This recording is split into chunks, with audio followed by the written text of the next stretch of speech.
My name is Velma Richards, and at 34 years old, I never expected to be at the center of a $179 million corporate showdown. As the architect behind TechVision's security algorithm, I was somehow deemed dispensable by our VP Marcus, who planned to sell my creation without me.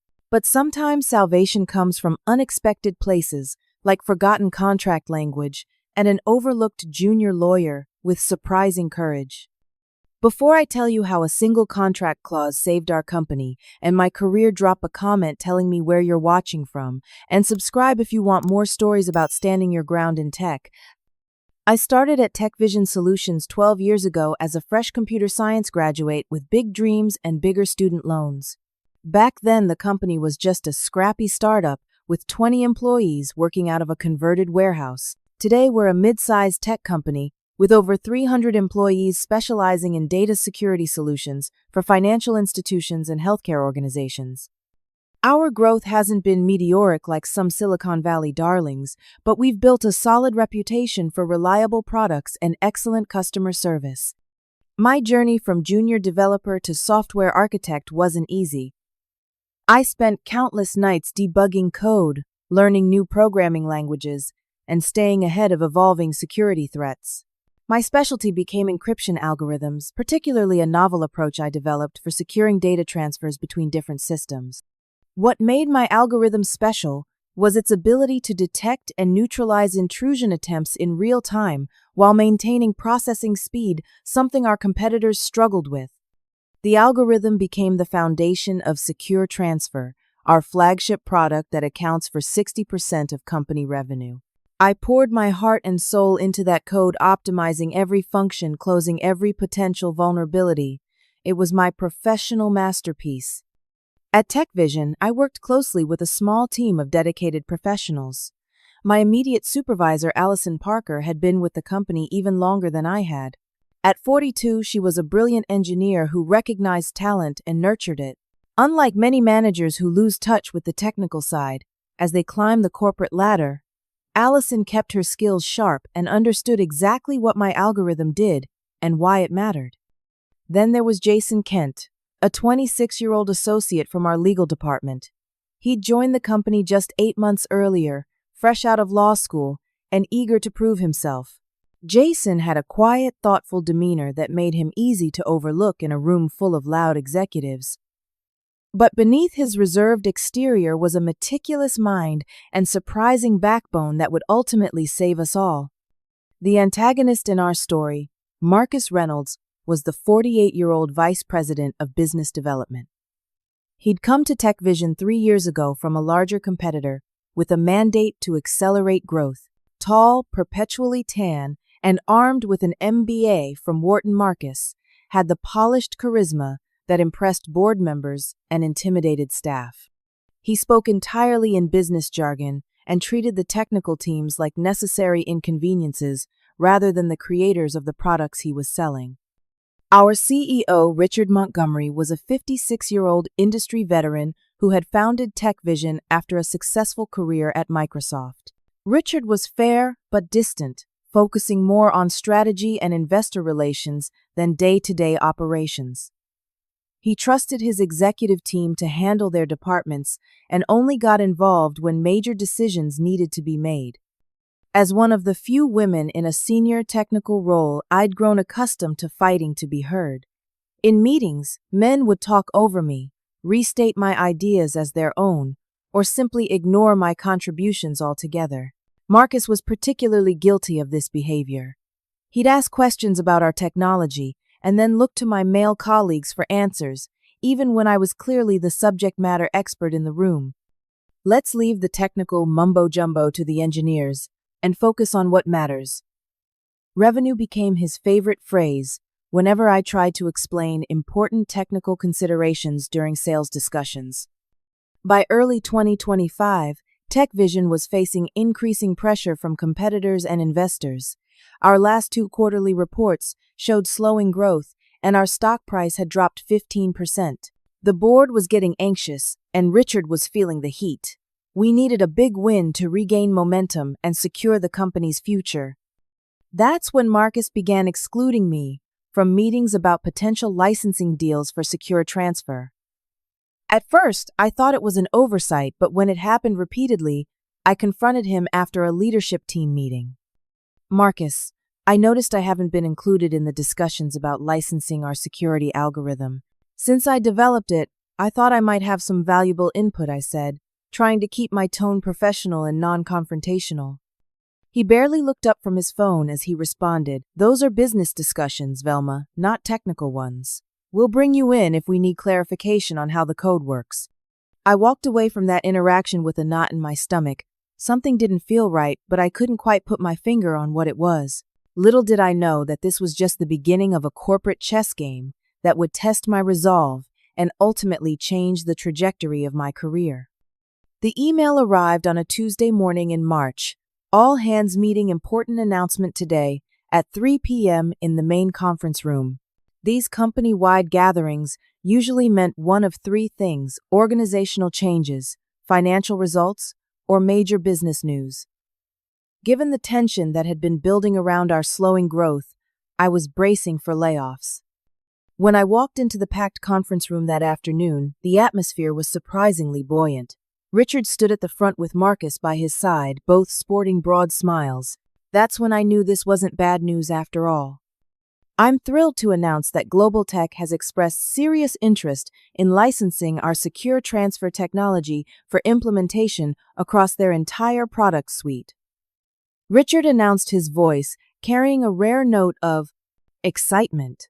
"If this deal goes through, we're looking at a $179 million agreement over 5 years, the largest in our company's history."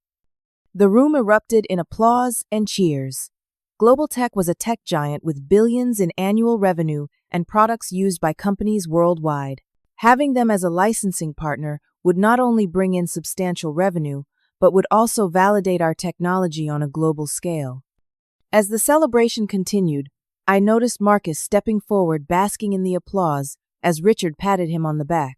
"Marcus has been leading these negotiations for the past month, and his excellent work has brought us to this promising position," Richard added. My stomach dropped. A month of negotiations that explained all those meetings I'd been excluded from. But why? This was my algorithm they were licensing. Shouldn't I have been involved from the beginning? After the announcement, people clustered around Marcus, congratulating him on the potential deal.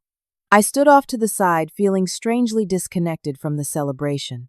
This should have been one of the proudest moments of my career, yet I felt like an outsider at my own party.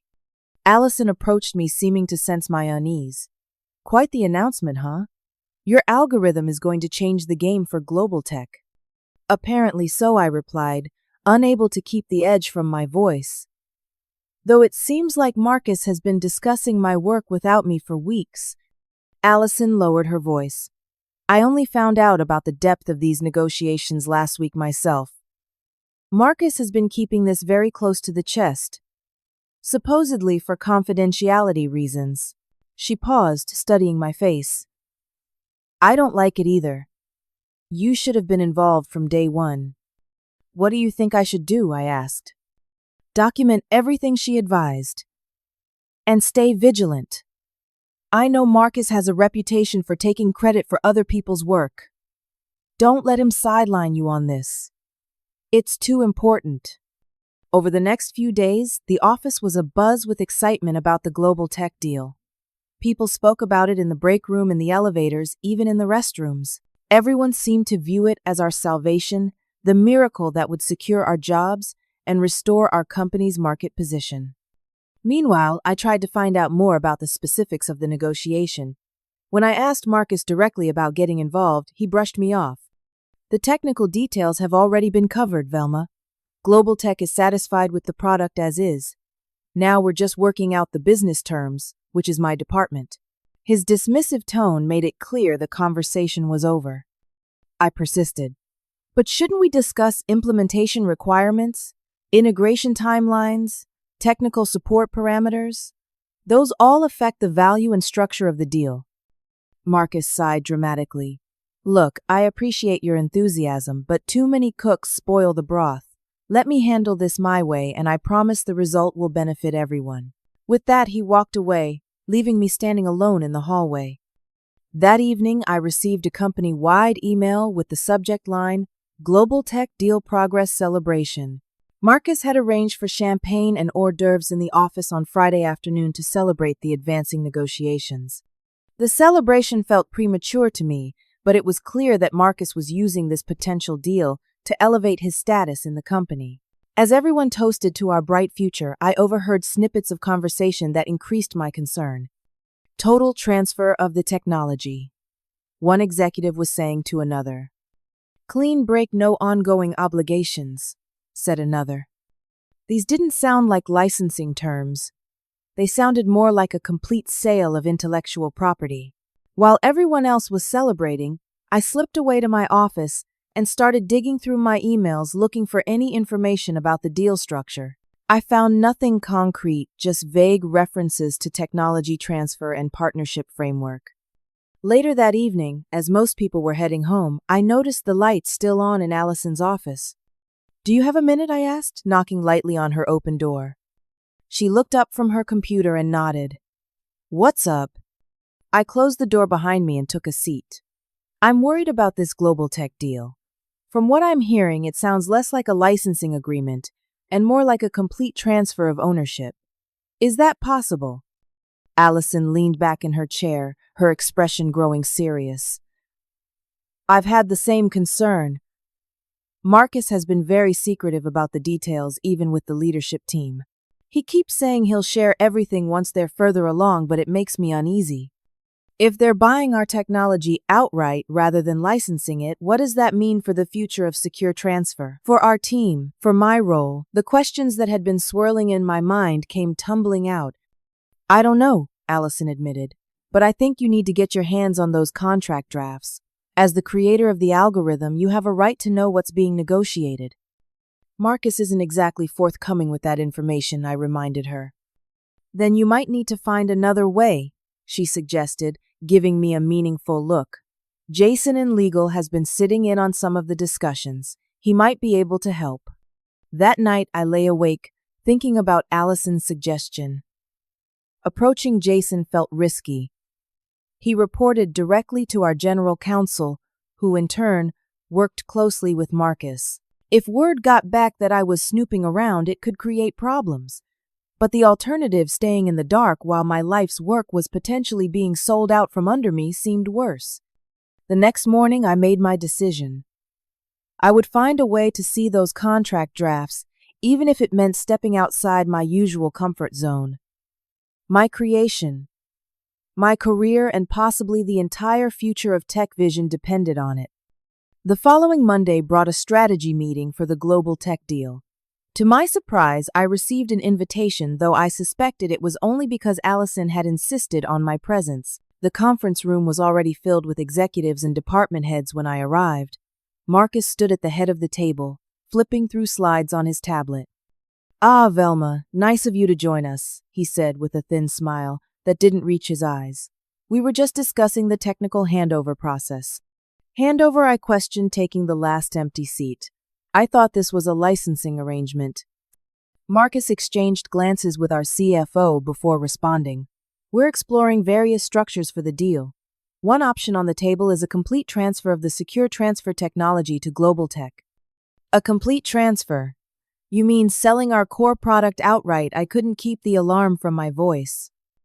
It's one option being considered, yes. Global Tech is willing to pay a premium for exclusive rights, Marcus replied smoothly. But secure transfer generates 60% of our recurring revenue. What would we do after selling it? I looked around the table, expecting others to share my concern. Marcus's expression hardened.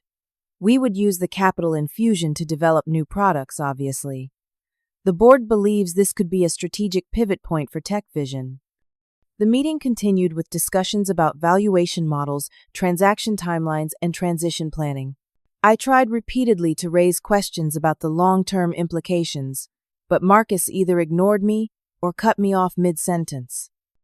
After an hour of this treatment, I finally lost my patience. Marcus, with all due respect, we're talking about selling technology that I developed, that I maintain and that our customers rely on us for.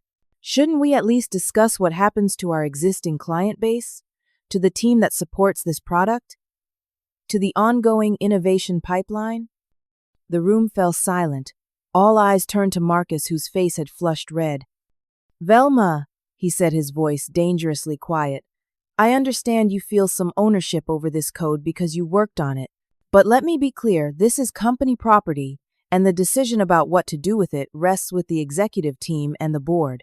Your role here is to provide technical information when asked, not to question business strategy. I felt as if I'd been slapped. Worked on it. I created it from the ground up. Every line of that code has my fingerprints on it.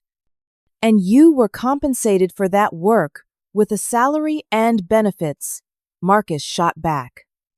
In the grand scheme of this company's future, individual contributors are dispensable. The intellectual property is what matters. A shocked murmur ran through the room. Even those who typically aligned with Marcus looked uncomfortable with his bluntness. That's enough, Allison interjected firmly. We're all on the same team here, and everyone's input has value. Velma raises valid concerns that deserve consideration. Marcus straightened his suit jacket, visibly trying to regain his composure. Of course. All input is welcome. But final decisions will be made based on what's best for the company as a whole. Now let's move on to discussing the transition timeline. The rest of the meeting passed in a blur. I sat there, Marcus's words echoing in my mind. Individual contributors are dispensable. After 12 years of pouring my heart and soul into this company, I'd been reduced to an expendable resource. When the meeting finally ended, I remained seated as others filed out. Allison stayed behind, waiting until we were alone before speaking. I'm sorry about that, she said quietly. What he said was completely out of line. I stared down at my hands, which were trembling slightly. He meant every word. Maybe so, but he doesn't speak for the entire company. Allison sat down beside me. Look, I've seen this before. Executives like Marcus sweep in, make big splashy deals that look good on their resumes, then move on to the next opportunity, leaving others to deal with the aftermath. So what do? I asked, feeling utterly defeated. Don't give up, she advised. Keep asking questions. Document everything. And consider what leverage you might have that you haven't thought about yet. That evening, I canceled dinner plans with friends and stayed late at the office trying to process what had happened. Around 7:30, I noticed Jason from legal walking past my office. Jason, I called out impulsively. Do you have a minute? He looked surprised, but stepped into my office. Sure, what's up? I closed the door and took a deep breath. I'm concerned about the structure of the global tech deal. I've been hearing it might be a complete sale rather than a licensing arrangement. Jason shifted uncomfortably. I'm not really supposed to discuss the specifics. I understand that, I said quickly, but this is my algorithm we're talking about. Don't you think I have a right to know what's happening with it? He hesitated, then spoke in a low voice. The current draft is for a full transfer of IP rights, yes. Marcus is pushing hard for a clean break with no ongoing obligations. My worst fears confirmed. I pressed further. What does that mean for the team, for me? There's a 6-month transition period where TechVision would provide support and knowledge transfer. After that, he trailed off, looking genuinely uncomfortable. After that, we're expendable, I finished for him using Marcus's own cruel word. Jason didn't deny it. I'm sorry, Velma. I know how much of yourself you've put into this technology. As he turned to leave, I made a decision. Jason, I need a favor. I need to see the contract drafts. He froze his hand on the doorknob. I could get in serious trouble for that. I'm not asking for copies. I just want to look at them to understand what's being proposed. Please, this is my life's work we're talking about. After a long moment, he nodded slightly. I'll think about it. That night was one of the longest of my life. I barely slept, my mind racing with scenarios, each worse than the last. By morning, I had developed a pounding headache and a sense of dread that settled like a stone in my stomach. The next few days were a blur of anxiety and strategizing. Marcus became increasingly dismissive of me in meetings, often talking about me in the third person even when I was sitting right there. Velma's team will need to document the code thoroughly before the handover, he would say, or we'll need Velma to prepare training materials for the global tech engineers. My mental health began to suffer. I started having trouble sleeping, lost my appetite, and found it difficult to concentrate on my work.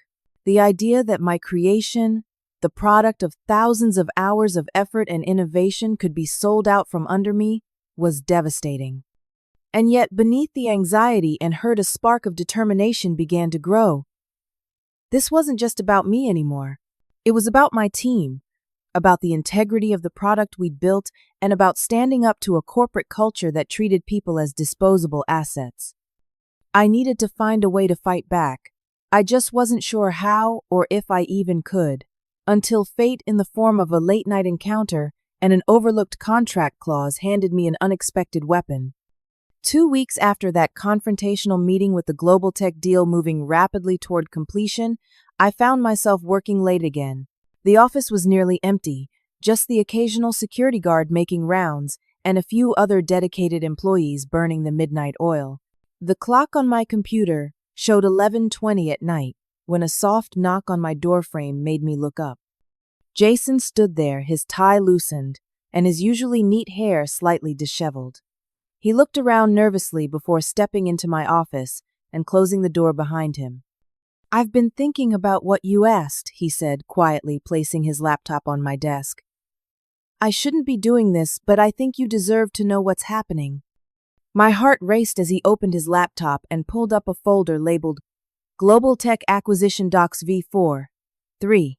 He turned the screen toward me, revealing a complex legal document with countless clauses, subsections, and legal terminology. "This is the most current draft of the agreement," he explained. "Marcus wants it finalized by the end of the week." I scanned the document quickly, my worst fears confirmed by phrases like complete transfer of all intellectual property rights, and seller relinquishes any and all claims to ownership or royalties. This wasn't a licensing deal at all. It was a complete sale that would strip TechVision of its most valuable asset and likely lead to layoffs for my entire team once the transition period ended. "Can they really do this?" I asked, my voice barely above a whisper. "Just sell everything we've built and then discard the people who created it?"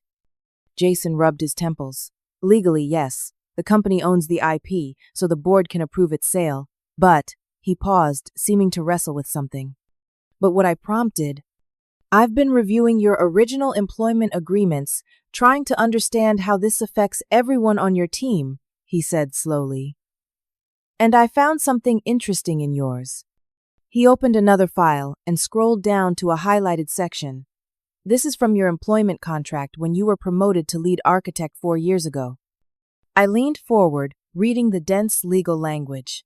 Clause 12C stated that any transfer of algorithms specifically developed by me would require my explicit written consent as the original architect, separate from the standard company IP provisions. The clause had been included because of the unique encryption methodology I had developed, which TechVision had wanted to ensure couldn't be easily replicated if I ever left. "Does this mean what I think it means?" I asked, barely daring to hope. Jason nodded, a small smile forming. "They can't sell your algorithm without your specific consent. It's a protective clause that was meant to keep you from taking the IP to a competitor, but it works both ways. The company can't transfer it without your signature either." Excitement surged through me, followed quickly by uncertainty. But would this hold up? "Marcus will fight this tooth and nail." "It's legally binding," Jason confirmed. "I've spent the last 3 days researching similar cases. The language is clear and specific. Your consent is required separate from any board approval or general company authority." I sat back in my chair, my mind racing with the implications. "This changes everything." "It does," Jason agreed. "But Velma, you need to think carefully about how to use this leverage. Marcus has the board's ear, and he won't take this well." "Why are you helping me?" I asked suddenly. You could get in serious trouble for this. Jason looked down at his hands. I went to law school because I believe in justice and fairness. What Marcus is doing, cutting you out of decisions about your own creation, isn't right. And besides, he added with a small smile, the company will be better served by keeping your algorithm in-house than by selling it for a one-time payment, no matter how large. For the first time in weeks, I felt a glimmer of hope. So what do we do now? We need evidence that this is truly your algorithm, Jason said, shifting into strategic mode. Documentation of your development process, early versions, your notes, anything that clearly ties you to its creation. I nodded eagerly. I have all of that. Design documents, commit logs, whiteboard photos, everything from the very beginning. Good. We also need to document how Marcus has systematically excluded you from the deal discussions despite your role as the creator. Jason's voice grew more confident as he outlined the plan. We spent the next 3 hours compiling evidence, organizing documents, and strategizing our approach. By the time we finished, the first hints of dawn were lightening the sky outside my window. The final signing meeting with Global Tech is scheduled for tomorrow afternoon, Jason informed me. All the executives and their legal team will be there. That's when you'll need to bring this up. Fear and doubt crept back in. What if they fire me for obstructing the deal? They can't. Not without creating a legal nightmare for themselves. This clause gives you protection.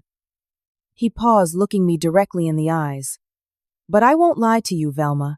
This will get ugly before it gets better. Marcus has too much ego invested to back down easily. I took a deep breath, weighing my options. I could stay quiet, let the deal go through, and probably find myself out of a job in 6 months once the transition was complete. Or I could stand my ground, potentially disrupting a $179 million deal and making a powerful enemy in the process. The algorithm isn't just code, I said finally. It's years of my life, my creativity, my problem solving. It's something I'm genuinely proud of. I can't just let it go without a fight. Jason nodded. Then we better be prepared for tomorrow. As I drove home in the early morning light, exhausted but resolute, I rehearsed what I would say in the meeting. The confrontation ahead terrified me, but for the first time since this ordeal began, I felt something beyond fear and resentment. I felt empowered. That night, I barely slept. I reviewed my evidence, practiced my talking points, and tried to anticipate every possible objection. By morning, I was exhausted but determined. This would be the most important meeting of my professional life, and I intended to be ready. As I dressed in my most professional outfit, a navy blue suit that I reserved for important presentations, I looked at myself in the mirror and spoke aloud the mantra that had carried me through 12 years in a male-dominated field. Your work speaks for itself. Stand by it. Today, I would do exactly that. The Global Tech contingent arrived at exactly 2 p.m., a procession of expensive suits and confident smiles filing into our largest conference room. 6 representatives in all, including their chief technology officer and 2 members of their legal team. They exchanged handshakes with Richard Marcus, our general counsel Barbara, and other Tech Vision executives. I sat near the middle of the table, my heart pounding so loudly I was certain others could hear it. Jason had positioned himself across from me, his face a careful mask of professional neutrality. We had agreed he would follow my lead and only speak up if his legal expertise was needed to explain Clause 12. Marcus stood at the head of the table, practically glowing with confidence. Ladies and gentlemen, today marks an historic occasion for both our companies. After extensive negotiation, we're ready to finalize an agreement that will integrate TechVision's groundbreaking security algorithm into Global Tech's worldwide product ecosystem. He nodded to his assistant, who distributed leather-bound copies of the final agreement to everyone present. I opened mine, flipping to the section Jason had shown me the night before. There it was, in black and white, a complete transfer of all rights to the algorithm, with no ongoing royalties or ownership stake for TechVision. Marcus continued his presentation, displaying slides that showed projected revenue streams, transition timelines, and marketing opportunities. The global tech executives nodded appreciatively, clearly pleased with the deal they were getting. The secure transfer algorithm represents the pinnacle of encryption technology, Marcus boasted. Its real-time intrusion detection capabilities are unmatched in the industry, which is why this acquisition makes perfect strategic sense for global tech. I felt a surge of pride hearing my work praised so highly, immediately followed by indignation that Marcus was taking full credit for negotiating its sale. The moment was approaching when I would need to speak up, and my mouth felt suddenly dry. Before we proceed to the formal signing, Marcus continued, I'd like to thank the teams on both sides who made this possible. Richard for his leadership and vision, Barbara and her legal team for their diligent work on the agreement, and of course our technical staff who developed the product. He gestured vaguely in my direction without making eye contact, reducing my years of innovation to an afterthought. It was the final insult that steeled my resolve. Richard spoke next, thanking Global Tech for their interest and expressing excitement about the future. Then he turned to Marcus. I believe we're ready to proceed with the signing. Marcus nodded, uncapping an expensive pen with theatrical flourish. Indeed, we are. It was now or never. I cleared my throat and spoke in the clearest voice I could muster. Actually, there's an important matter we need to address before signing. All eyes turned to me. Marcus's smile froze, his pen hovering above the paper. I apologize for the interruption, I continued, but as the original architect and creator of the secure transfer algorithm, I need to point out a contractual matter that affects this transaction. Marcus's expression darkened. Velma, this isn't the time for technical concerns. We've already addressed all relevant issues. This isn't a technical concern, I replied steadily. It's a legal one. The room fell silent. Even the global tech executives looked interested now, exchanging glances with one another. In my employment agreement, with Tech Vision, specifically Clause 12C, it clearly states that any transfer of algorithms developed by me requires my explicit written consent, separate from standard company IP provisions. I kept my voice professional, making eye contact with everyone around the table. I have not given such consent for this transaction. Marcus's face flushed red. That's absurd. The company owns the intellectual property. The board has approved this sale. I nodded to Jason, who spoke up confidently. If I may, Clause 12C in Dr. Richard's employment contract is quite specific. He opened his tablet and read aloud. Any transfer, sale, or permanent licensing of encryption algorithms specifically developed by the employee shall require the employee's explicit written consent in addition to standard company approval processes. Barbara, our general counsel, frowned and held out her hand. May I see that? Jason passed his tablet across to her. She read the clause, her frown deepening as she scrolled through the document. This appears to be authentic. I wasn't aware of this specific provision. This is ridiculous, Marcus sputtered. A minor technicality can't hold up a deal of this magnitude. The lead attorney from Global Tech raised his hand slightly. Actually, if this clause is valid, it's not a minor technicality.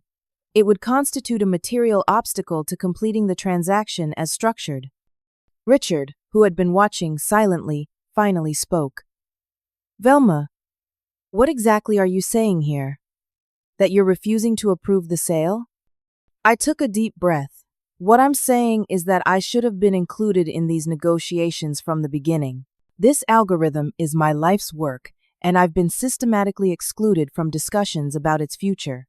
I believe TechVision would be better served by a true licensing arrangement rather than selling off our most valuable IP asset. We've already agreed to terms, Marcus snapped. Global Tech is expecting a full transfer. The Global Tech CTO leaned forward. Actually, we were originally interested in a licensing arrangement. It was TechVision that pushed for a complete sale. All eyes turned to Marcus, who shifted uncomfortably. Is that true? Richard asked sharply. Before Marcus could answer, one of the Global Tech lawyers spoke up. In light of this new information, I think we need to pause the signing process. Our legal team will need to review this employment agreement and determine its implications for the current deal structure. Richard nodded gravely. I understand. Perhaps we should take a brief recess to discuss this internally. As the Global Tech representatives were escorted to a separate waiting area, the room erupted. Marcus slammed his hand on the table. What the hell do you think you're doing? He demanded, glaring at me. You've just torpedoed months of work. I'm protecting the company's most valuable asset, I replied, keeping my voice calm, despite my racing heart, and my own interests, which you've consistently ignored. Richard held up his hands. Enough, Barbara. Is this clause enforceable? Our general counsel nodded reluctantly. It appears to be. It was included in the contract addendum when Velma was promoted to lead architect. The language is clear and specific. Why wasn't I informed about this? Richard demanded. Because no one bothered to consult me or review my employment agreement before negotiating this deal, I answered before Barbara could respond. I've been deliberately kept out of the loop from day one. Richard turned to Marcus. Is that true? Did you exclude Velma from the negotiations? Marcus's expression was a mixture of anger and panic. I kept the circle small for confidentiality reasons, and the technical details weren't relevant to the business negotiation. Weren't relevant, I echoed in disbelief. You were selling technology you barely understand without consulting the person who created it. How is that not relevant? Jason spoke up again. I have emails showing that Dr. Richards repeatedly requested to be included in the discussions and was denied access. He pulled up the evidence we had compiled overnight. Richard reviewed the emails, his expression growing increasingly troubled. Marcus, we'll discuss this later. He turned to me. Velma, what exactly do you want here? It was the question I'd been preparing for all night. I want what's best for Tech Vision. A licensing agreement that keeps ownership of our core technology while generating substantial recurring revenue. I want to be included in restructuring this deal since I understand better than anyone what this algorithm can do and how it should be valued. And I want assurance that the team who built and maintains this technology won't be discarded once their knowledge has been extracted. The room fell silent as Richard considered my words. Finally, he nodded. That sounds reasonable. Barbara worked with Jason to review the legal implications of the current contract structure. Marcus, you and I will speak privately. He looked around the table. We'll reconvene in 30 minutes to discuss next steps with Global Tech. As everyone began to move, Marcus leaned close as he passed behind my chair. You've made a serious mistake. He whispered, his voice tight with anger. This isn't over. I met his gaze steadily. You're right. It's just beginning. The next half hour was tense. I waited in my office, alternating between confidence in my position and terror at what I had done. Had I just derailed my career by standing up to Marcus, would Richard support me or side with his VP? When we reconvened, the atmosphere was noticeably different. Richard sat at the head of the table where Marcus had been earlier. Marcus was present, but seated further down, his expression thunderous. After internal discussion and consultation with our legal team, Richard began when everyone was seated. We've determined that we need to restructure the proposed agreement. The current terms cannot proceed without Dr. Richards' consent, which she has declined to provide. The Global Tech CEO looked annoyed but resigned. What are you proposing instead? A licensing arrangement rather than a complete transfer, Richard replied. This would give Global Tech full implementation rights, while Tech Vision retains ownership of the core IP. I held my breath, watching the Global Tech team confer quietly among themselves. After what seemed like an eternity, their CEO nodded. We can work with that structure, provided the terms are favorable, but we'll need to renegotiate pricing and conditions. Of course, Richard agreed. I propose we establish a new negotiation team, one that includes appropriate technical expertise. He glanced meaningfully in my direction. We want to ensure the final agreement fully addresses both the business and technical aspects of this partnership. As the meeting concluded with agreements to reconvene the following week with revised terms, I felt a complex mixture of relief, pride, and apprehension. I had stood my ground and won this battle, but I had also made a powerful enemy in Marcus. The war was far from over. Jason caught my eye across the room and gave me a subtle nod of approval. Whatever came next, I had taken back control of my creation's destiny, and that was worth any fallout that might follow. The 24 hours following the confrontation were the most chaotic of my career. Emergency meetings were called legal teams, huddled in conference rooms, and the company grapevine worked overtime, spreading news of what had happened. I was summoned to Richard's office first thing the next morning. "Sit down, Velma," he said when I arrived, gesturing to the chair across from his desk. His expression was unreadable, which only heightened my anxiety. "I want you to understand something," he began after I was seated. "What happened yesterday put a $179 million deal at risk. That kind of disruption is not something I take lightly." I swallowed hard, but met his gaze. "I understand that, Richard." That said, he continued, his expression softening slightly. "I've reviewed the documentation Jason provided. The emails showing your repeated attempts to be included. The meeting invitations that were withdrawn. The dismissive responses from Marcus." He shook his head. "This is not how we do business at TechVision, or at least not how we should." Relief washed over me, but Richard wasn't finished. "Global Tech's legal team has been in touch. They're actually quite interested in the licensing structure you proposed, but they have conditions. Specifically, they want your personal involvement in the integration process and ongoing technical collaboration. They've made it clear that if you're not part of the package, they may walk away entirely." "Me?" I was genuinely surprised. "They specifically asked for me." Richard nodded. "Apparently, their technical team has been following your research publications for years. They know exactly who developed the algorithm they want, even if Marcus didn't see fit to include you in the discussions." His tone had turned bitter at the mention of Marcus. "What happens now?" I asked. "We renegotiate, and you'll be at the table this time." He leaned forward. "I need to know I can trust you to act in the company's best interests, Velma. Can you work with the team to make this deal happen despite what's occurred?" "Of course," I replied without hesitation. "I've always wanted what's best for TechVision. That's why I spoke up." Richard studied me for a moment, then nodded. "Good. Because there's going to be significant fallout from this. And I need everyone focused on salvaging the deal, rather than internal politics."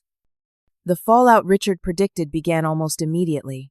By lunchtime, the company had divided into camps: those who supported my stand against Marcus's tactics, and those who believed I had jeopardized everyone's future with my ego trip, as Marcus was characterizing it. Allison caught up with me in the break room. "You've started quite the revolution," she said, with a mixture of admiration and concern. "Half the technical staff is hailing you as a hero for standing up to Marcus, and the other half is worried you've tanked the company's biggest opportunity." "And what do you think?" I asked, bracing for her answer. "I think you did what needed to be done," she replied without hesitation. "And I'm proud of you for having the courage to do it." Her support meant the world to me, especially as the afternoon brought a summons to a meeting with Marcus and Barbara in our legal department. The atmosphere in Barbara's office was frigid. Marcus sat rigid in his chair, barely acknowledging my presence when I entered. "Let's get straight to the point," Barbara began. "We need to understand exactly what you want in order to provide your consent for this transaction, Velma." Before I could answer, Marcus cut in.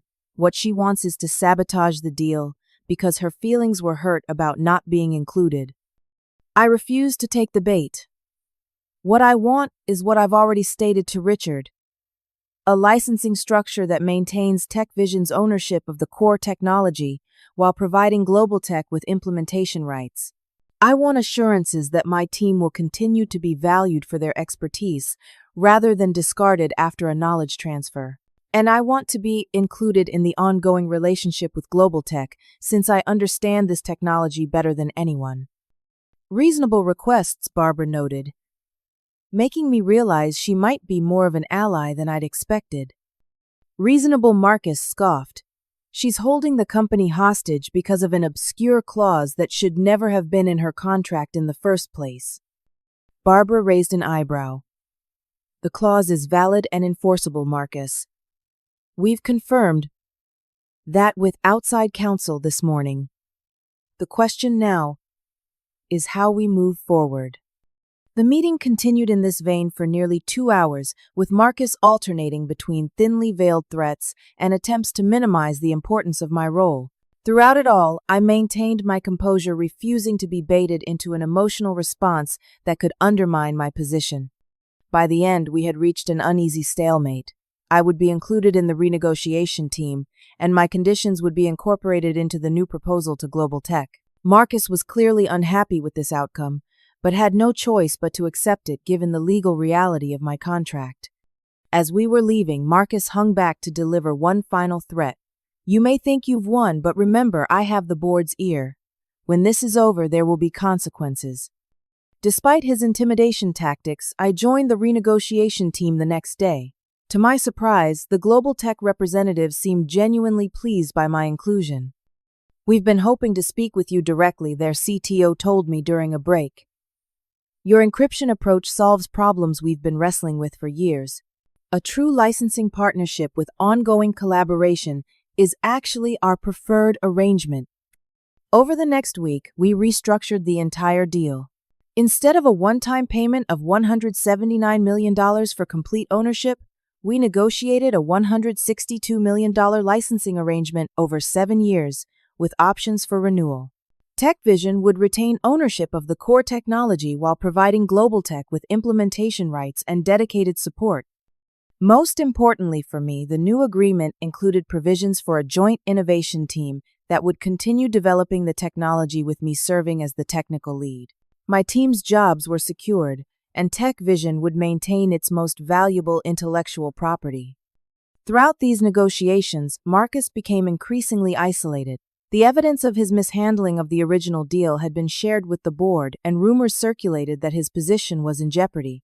He made several attempts to undermine me, from questioning my technical assessments in meetings to spreading gossip about my inability to be a team player. Jason, who had become a trusted ally through this ordeal, kept me informed about Marcus's behind-the-scenes maneuvers. "He's trying to build a case that you're difficult to work with," he told me over coffee one morning. "But it's not gaining traction. Too many people have seen how professionally you've handled the renegotiation." Allison provided similar support. "The engineering team is solidly behind you," she assured me. "They've seen how you fought not just for yourself but for all of us." The emotional toll of the conflict was significant. I experienced anxiety, insomnia, and moments of doubt about whether I had done the right thing. The confrontation with Marcus had pushed me far outside my comfort zone, and there were days when I wondered if it would have been easier to simply let the original deal proceed. But every time I sat across from the Global Tech team discussing the technical nuances of implementing my algorithm in their systems, I knew I had made the right choice. This was where I belonged. Not sidelined and deemed dispensable, but at the center of decisions about my creation's future. By the end of the 3rd week, we had a completed agreement ready for signing. The $162 million licensing deal would secure TechVision's financial future while preserving our core intellectual property and the team that created it. As we prepared for the formal signing ceremony, Richard called me into his office once more. "I wanted you to hear this from me directly," he said. "The board has decided to reassign Marcus to our European operations division. His handling of the Global Tech negotiation demonstrated significant lapses in judgment that we cannot overlook." I sat in stunned silence, processing this information. "Additionally," Richard continued, "we're creating a new position, Director of Technology Innovation. The role will oversee all aspects of our product development from creation through commercialization, ensuring that our technical experts have a voice in business decisions that affect their work." He smiled slightly. "We'd like you to consider taking on this position." It was more than I had ever expected. Not just vindication, but recognition of the fundamental issue that had led to the conflict, the disconnect between technical innovation and business strategy. "I don't know what to say," I admitted. "Say yes," Richard replied. "You've proven you understand both the technical and business sides of what we do. That's exactly what we need in leadership." As I left his office that afternoon, I felt a complex mixture of emotions: pride in what I had accomplished, relief that the conflict was resolving and a new sense of purpose about my role at TechVision. The road ahead wouldn't be easy, establishing a new department and healing the divisions that had formed during the conflict. But for the first time in months, I felt genuinely optimistic about the future. The final signing ceremony with Global Tech the following day was a celebration rather than the tense formality it could have been. Both companies were genuinely pleased with the restructured agreement, recognizing the value of an ongoing partnership rather than a one-time transaction. As I watched the executives sign the documents that would shape our company's shared future, I thought about the journey that had brought me here. From being dismissed as dispensable to helping craft a deal that recognized the true value of what I had created. It had taken courage, allies, and a bit of legal leverage in the form of Clause 12C, but I had reclaimed my place at the table. And in doing so, I had helped secure not just my own future, but the future of my team and the company I had dedicated 12 years of my life to building. 6 months after the Global Tech agreement was signed, the changes at TechVision were remarkable. Our stock price had rebounded, climbing 23%, as investors responded positively to the licensing arrangement and the steady revenue stream it provided. Instead of selling our crown jewel for a one-time payment, we had established a partnership that promised long-term growth and continued innovation. My transition to Director of Technology Innovation came with significant challenges. I had to build a new department from the ground up, develop processes for integrating technical expertise into business decisions, and navigate the complex politics that accompany any leadership role. But these challenges were fulfilling in a way that pure technical work had never been. My first major initiative was establishing a joint innovation lab with Global Tech, where engineers from both companies collaborated on enhancing the secure transfer algorithm for new applications. The lab became a showcase for visitors and investors, demonstrating our commitment to ongoing innovation rather than resting on past successes. Marcus had indeed been reassigned to our European operations, effectively removing him from the core business while allowing him to save face externally. I occasionally heard reports about him through company channels, but our paths no longer crossed directly. The toxic dynamic that had developed between us was finally broken. Jason had also benefited from the resolution. His ethical stand and legal expertise during the crisis had caught the attention of senior leadership.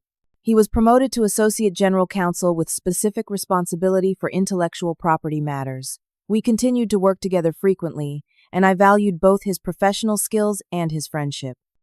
Allison remained a trusted mentor and ally.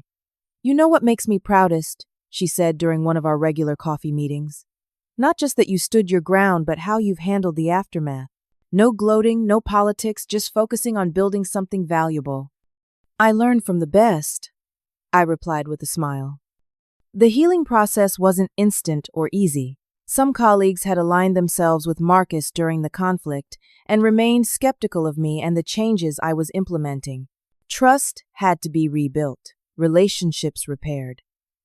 I made a point of reaching out to those who had opposed me, listening to their concerns, and finding common ground where possible.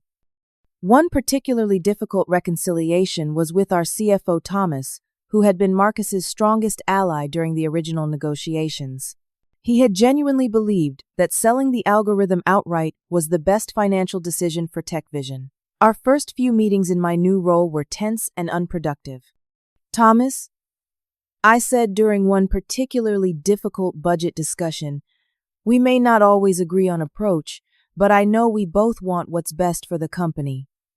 Can we start there and work forward?" It wasn't an immediate breakthrough, but it opened the door to a more constructive working relationship. By acknowledging his good intentions, I had created space for him to reconsider his assumptions about me. The most rewarding aspect of my new role was mentoring junior female engineers. The company had always struggled to recruit and retain women in technical positions, but my visibility as a female director was changing that dynamic.